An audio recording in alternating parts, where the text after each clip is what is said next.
सही। माता जी ने उसको देखकर बोला, तुम हमें रोपड़ की तरफ चलकर मेरे पुत्र गोविंद से मिला दो। पर गंगू माता जी के पास मोहरों की थैली देखकर बेईमान हो गया। सोचने लगा किसी भी तरह ये धन मुझे हासिल हो जाए। उसने माता जी से कहा, जब मुगलों की सेना हट जाएगी तो मैं आपको गुरु जी के पास छोड़ आऊंगा, तब तक आप मेरे घर में शरण लेना। वह दुष्ट ब्राह्मण केवल धन को देखकर उन्हें अपने घर ले आया।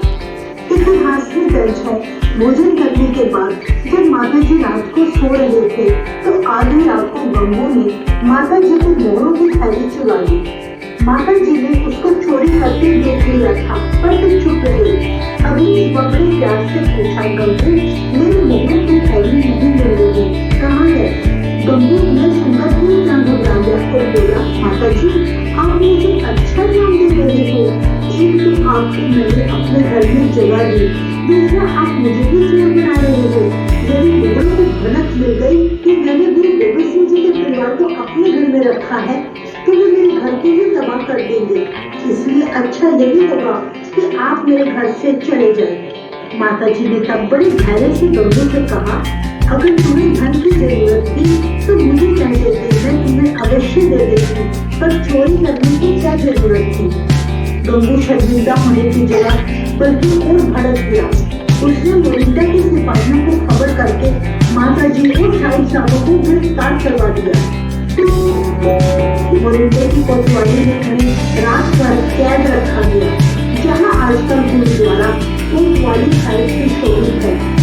इतिहास में दर्ज है कि अगले दिन उन्हें सरहद ले जाया गया।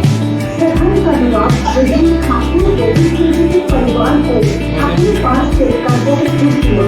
उसने हुक्म दिया कि इन तीनों को दो देश में कैद किया जाए। माता गुजरी जी और दोनों छोटे साहिबजादों को ठंडे बुर्ज भेज दिया गया। वजीर खान ने तब ऐलान कर दिया कि गोविंद सिंह जी के परिवार को भूखा प्यासा रखा जाए। अगर कोई उनकी मदद करेगा तो उसे सख्त से सख्त सजा दी जाएगी।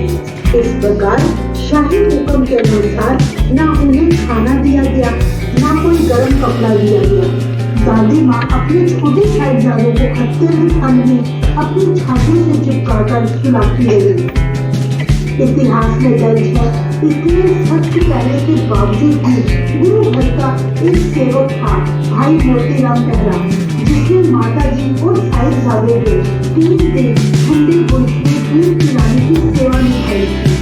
कुछ दिन बाद वजीर खान को मोती मेहरा के बारे में पता चला तो उसने मोती मेहरा से उनके सारे परिवार को गोली में पीसकर शहीद कर दिया।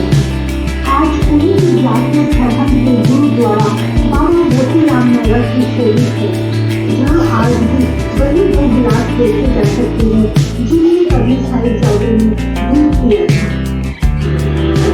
अगले दिन 9 साल और 6 साल के मासूम बच्चों को वजीर खान की कचहरी में पेश किया गया, जहाँ जाते ही साहिबजादों ने गरज कर फतेह बुलाई। वजीर खान सुनते ही आग बबूला हो गया और साहिबजादों की दिलेरी देखकर दंग रह गया। पहले दिन उन्हें ढेरों लालच दिए गए, पर साहिबजादों ने उनकी कोई बात ना मानी।